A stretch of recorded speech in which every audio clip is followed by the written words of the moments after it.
As the United States steps up its presence in the disputed South China Sea, the US Indo-Pacific Command confirmed that allies and partners will be included in future operations.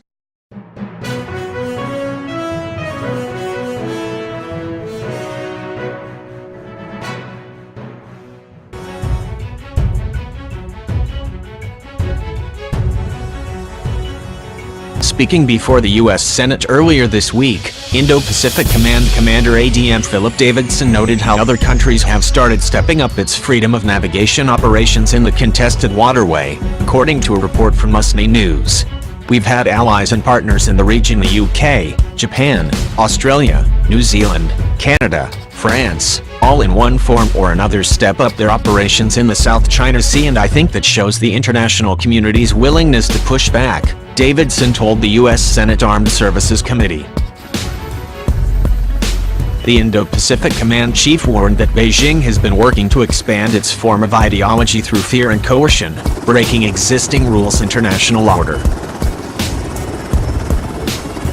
China has installed weapons and military facilities on its artificial islands in the South China Sea, where several other Southeast Asian nations, including the Philippines, also have claims. In its place, Beijing seeks to create a new order, one with Chinese characteristics, led by China, an outcome that displaces the stability and peace in the Indo-Pacific that has endured for over 70 years, Davidson said.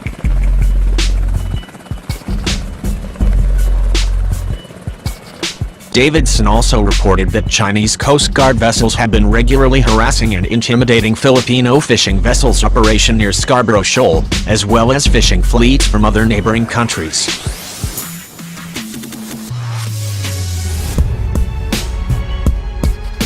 In his statement before the Senate panel, Davidson stressed that he is focused on working with Southeast Asian allies Thailand and the Philippines, as well as partners Singapore and Vietnam, to stand up to the malign influence of state and non-state actors, especially in the South China Sea. He noted that despite not being a formal ally, Singapore has provided access to the entrance of the South China Sea and has supported US presence in the region.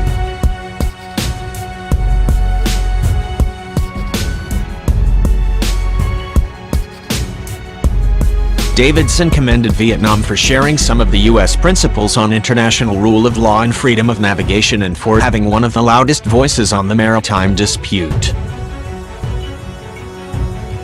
The admiral also took note of increased French and British activity in the South China Sea.